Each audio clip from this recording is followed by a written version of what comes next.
बिस्मिल्लाहिर्रहमानिर्रहीम। लाखों करोड़ों दुरूदो सलाम नबी पाक सल्लल्लाहु अलैहि वसल्लम पर और उनकी ज़ात पर। मैं हूँ कुलसूम हाशमी और आप हैं मेरी यूट्यूब फैमिली का हिस्सा।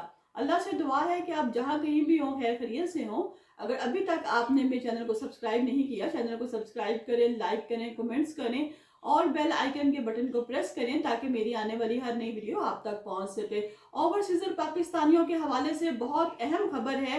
पहले ही बेचारे पाकिस्तानी बाहर के मुल्क बहुत सी मुश्किलात का शिकार हैं, लेकिन जो अब खबरें आ रही हैं और जो हालात हो रहा है इस खबरों के बाद मज़ीद जो सूरत हाल है वो तशवीशनाक हो जाएगी, क्योंकि इराक के अंदर से 50,000 जो पाकिस्तानी हैं वो गायब हो चुके हैं।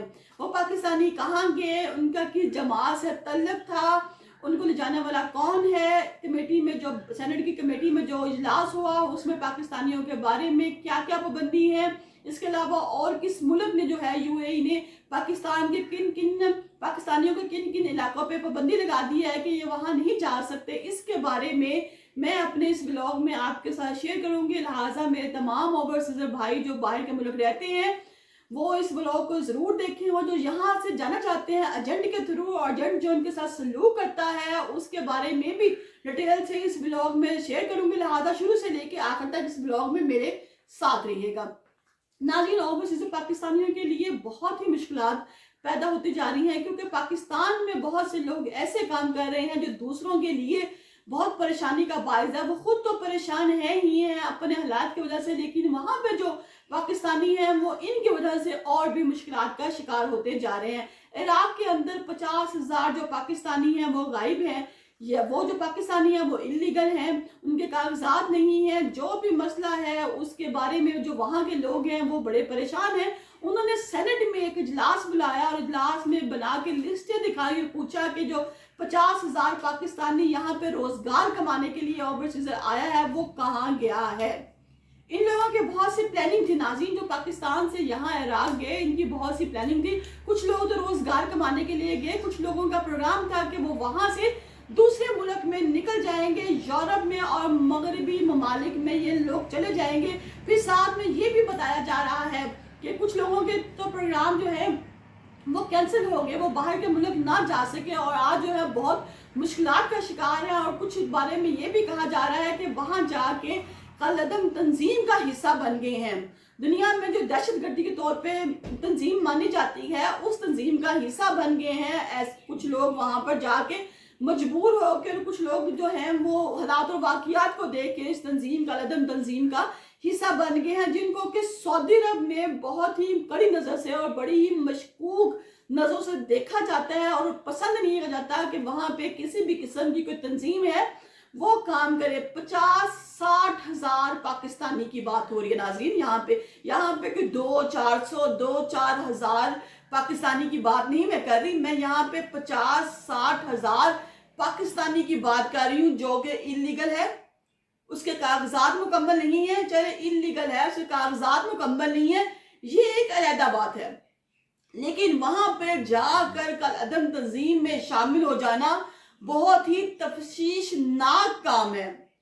वहां पर जाके आप नाज़रीन खुद ठंडे दिमाग से सोचें। अभी जो खबरें हैं ये यहाँ पे जो है तूल क्या करती जा रही हैं, हर जो खबर है उसको बताया जा रहा है, हेरा फेरी की जा रही है खबरों के बारे में। हर जो टीवी चैनल है वहां पर वो इस खबरों को बता रहा है। अब आप अपने दिमाग से सोचें कि जब इतने ज्यादा लोग जो हैं ये इस तरह गायब हो जाएंगे तो ये बात कहां से कहां तक जाएगी।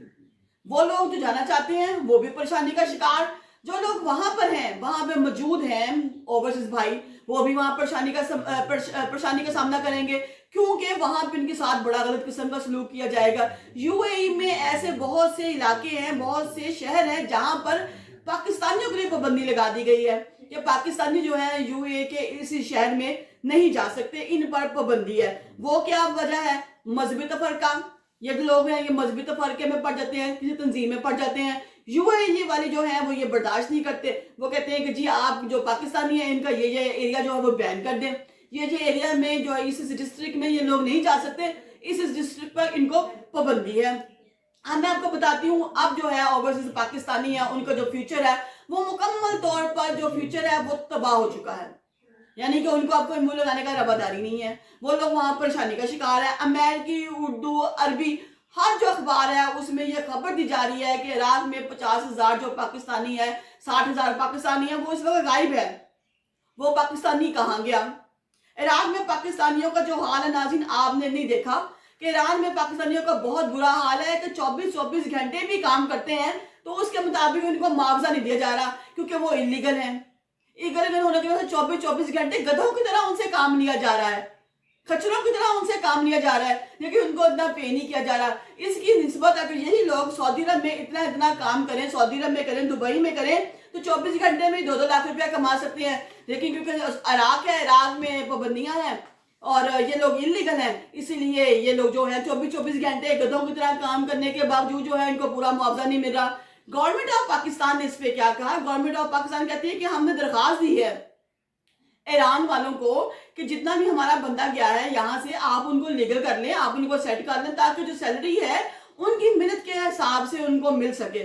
देखिए, अब वहाँ की जो गवर्नमेंट है वो इस बात पे एग्री होती है कि नहीं, वो पाकिस्तान की जो गवर्नमेंट है उसकी बात मानती है कि नहीं मानती, क्योंकि ये अब उनकी अपनी मर्जी पर डिपेंड करता है। ये उनकी मर्जी है कि वो पाकिस्तान की इस बात से इत्तेफाक करके इन लोगों को, जो मजबूर लोग हैं वहां पर बेबस लोग हैं, इन लोगों की मदद के लिए इन लोगों को लीगल करती है कि नहीं करती। इलीगल तो ये लोग पहले ही हैं। अब जो 50-60 हजार पाकिस्तानी यहाँ से गया उसमें इलीगल थे। ये लोग बाहर के मुल्क जाना चाहते हैं, लेकिन बाहर के मुल्क पे जो रस्ते हैं खारजी रास्ते, उस पर तो बहुत सख्त निगरानी है।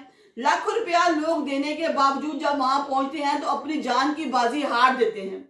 इतना रुपया लगाने के बाद, इतना रिस्क लेने के बाद भी खारजी रास्तों में पहुंचने के बावजूद ये लोग एंड टाइम पे कभी कभी जिंदगी की बाजी हार जाते हैं। और जब ये जिंदगी की बाजी हार जाते हैं तो इनके पीछे जो इनके माँ बाप हैं, बहन भाई हैं, बीवी बच्चे हैं, उन पे क्या गुजरती होगी।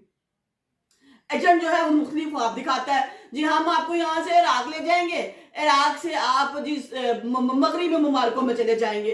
ये गलत बात है, ऐसा नहीं होता। बहुत कम ऐसा होता है कि किस्मत आपका साथ दे दे, असल में ऐसा होता नहीं है। और ये लोग जब जाते हैं वहां पर, एजेंट जो इनको ख्वाब दिखाता है, ये यहाँ पे भी लाखों रुपया देते हैं, लेकिन क्या है कि ये इराक के रास्ते बाहर यूरोप के ममालिक में निकल जाएंगे। अब ऐसा नहीं है। अब जब से पाकिस्तानियों की रेपुटेशन बहुत खराब हुई है, खारजी रास्तों पे बहुत सख्त पाबंदी लगा दी गई है। अब तो ये बात होगी कि अपने हाथ से पैसे देके मौत खरीदने वाली बात होगी कि आप अपने हाथ से पैसे दें और अपने लिए ही मौत खरीद लें।